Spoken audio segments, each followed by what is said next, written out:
So Eastern Ghouta has been on the news a lot recently. What's actually going on there? What's happening in Eastern Ghouta? Ever since the end of 2012, the inhabitants of East Ghouta have been living under the occupation of Islamist Wahhabist terrorist groups, principally the so-called Free Syrian Army. And in the last 6 years, the Syrian government has been attempting to send humanitarian convoys into East Ghouta, but of course the terrorists have either blocked it or they have taken the food, the water and the medical supplies for themselves. We also have very, very credible evidence that the terrorists are preventing the inhabitants from East Ghouta leaving, and they are also using them as a human shield. And the reason why the Americans and the British have become so hysterical about what's happening in East Ghouta is because they know that their efforts to try and enter Damascus are nearly on the verge of disappearing altogether. You mentioned the United States and the UK, but what about the press? We're constantly told that we have an independent and free press in the United States and the UK, but why has their coverage been so one-sided and so uniform when discussing Syria and reporting about Eastern Ghouta? It is a facade that the media in Britain and America is free and independent. The reality is that America and Britain do not have a free or independent media. They are either state-owned or they are owned by billionaire barons who have very, very strong ideological convictions. Now, it is not therefore in the interests of Western media, be it in Britain or America, to disclose to their respective publics the true nature of these fighters in East Ghouta. If the militants that currently occupy Eastern Ghouta lose their territory, what does this mean for the Syrian conflict? Once East Ghouta is liberated by the Syrian army and the inhabitants of this region freed from 6 years of terror, then it means that Damascus is 100% safe. And then after that, the Syrian military, supported by the Russian military, the Iranian military, and of course Hezbollah, will be able to focus on freeing those parts of the Golan which are occupied by al-Nusra, and also the Russians, the Syrians and the Iranians will be able to focus on the north of Syria, and specifically the northwest of Syria, which is under the control of various Wahhabist terrorist groups. What do you think about the media coverage of Eastern Ghouta and how it compares and contrasts to the media coverage of what's going on in Afrin?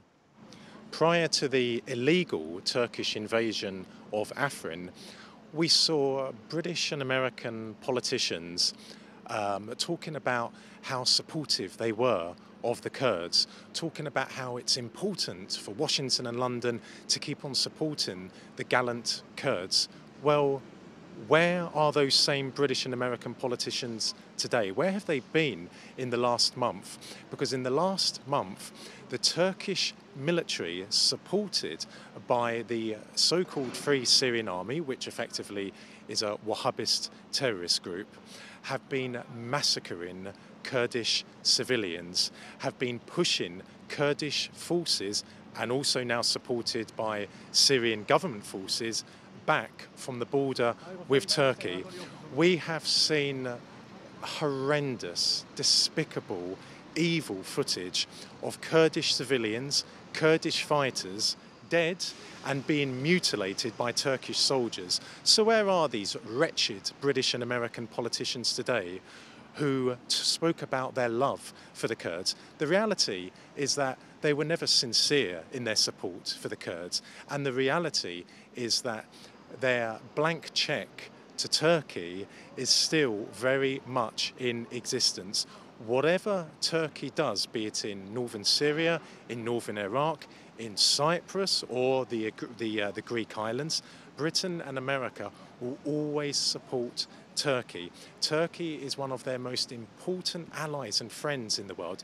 the benefits accruing for the Americans and the British because of their relationship with Turkey is immense. Likewise, the benefits accruing for Turkey because of their strategic relationship with America and Britain is immense. The reason why the Turks are in northern Syria now, they're in northern Cyprus now, they have been in northern Iraq, is because of their strategic relationship with America and Britain. I think the way that the British and American politicians have now ditched the Kurds is absolutely loathsome, and they should be ashamed of themselves. In 2003, the left were very critical of the mainstream press in the lead up to the Iraq War. But now, when it comes to the Syria conflict, they seem to have left their scepticism at the door. Why do you think they're so accepting of the mainstream narrative when it comes to the Syria conflict? Well, we need to define, first of all, who is the left? What is the left? We can't say that the entire Parliamentary Labour Party is on the left. That's not true. The Labour Party is a broad church. If we're talking about on the left of the Labour Party, people like Jeremy Corbyn, for example, or Dennis Skinner, then of course they have been questioning the British government's narrative of events in Syria. If we are talking about people on the right of the Labour Party, for example, John Woodcock, well then he is in no way whatsoever reflective of left-wing policies. As I said, he's on the right of the Labour Party, he is a Blairite, and of course he is one of the most vociferous critics of the Syrian government. So we do need to be careful about putting everyone in the Parliamentary Labour Party under the brackets of on the left. But certainly I am disappointed that the people who opposed the invasion of Iraq, many of those have gone silent. And I think a lot of it has to come down to the white helmets. Not exclusively, but I think it plays a part, because the white helmets are portrayed in London and Washington as humanitarian workers, as emergency workers, when in reality they are just a propaganda tool of the Americans, of the British, of the Turks, of the Saudis, and of the Qataris. And we also have to question the footage that they are filing as well. So let's be careful about the source of the white helmets, and it must also be said that there is independent evidence, independent footage showing white helmet personnel, no longer wearing their white helmets, standing over the bodies of dead Syrian soldiers who they have either just killed in battle or who they have executed. We have footage of white helmet personnel firing Kalashnikovs or firing RPGs. So one day the personnel of the white helmets are, in inverted commas, emergency workers. The next day, of course, they are clinging to their AK-47s fighting against the Syrian army. So I do believe that some people on the left have been influenced by the white helmets. Some that have observed the Syrian conflict have accused President Assad of war crimes in Eastern Ghouta and before that Aleppo. What's your take on this?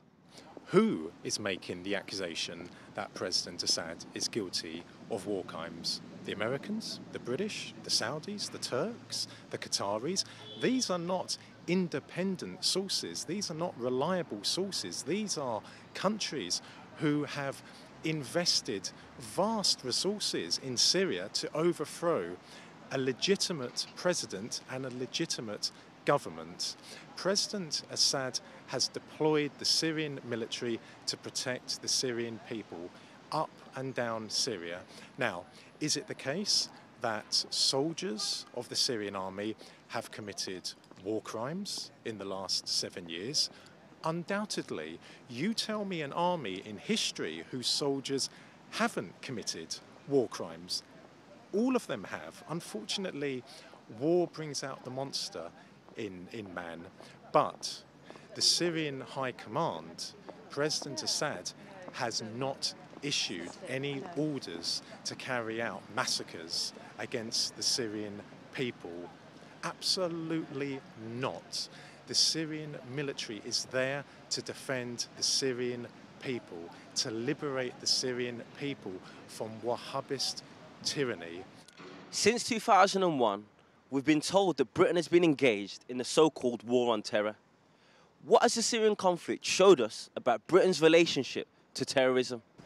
What it shows is that Britain has a very duplicitous approach to the West's so-called war on terror, because of course the people who committed the heinous terrorist attacks in Manchester and London last year are defined as terrorists, and quite rightly so. They are terrorists.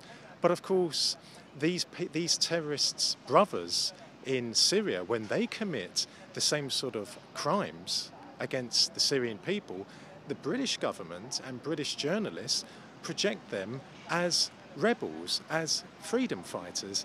No, not at all. Britain is not genuinely committed to the war on terror. Britain is all about itself in the world, and we know the reason why the British and the Americans have tried to overthrow the Syrian government. It's in order to strengthen America's global dominance of the Middle East, because if the Syrian government was to have fallen, then Russian influence and power in the Middle East would have gone. Iran would have become seriously weakened, and Hezbollah would have become a spent force, and of course Israel would have lost its arch opponent, Syria. So no, the British are not fighting a war on terror. And I would like to add this as well. If the British were so committed to fighting terrorism, then why do they have a strategic relationship with Saudi Arabia? Saudi Arabia is the leading exporter, the leading financier of Wahhabist terrorism in the world.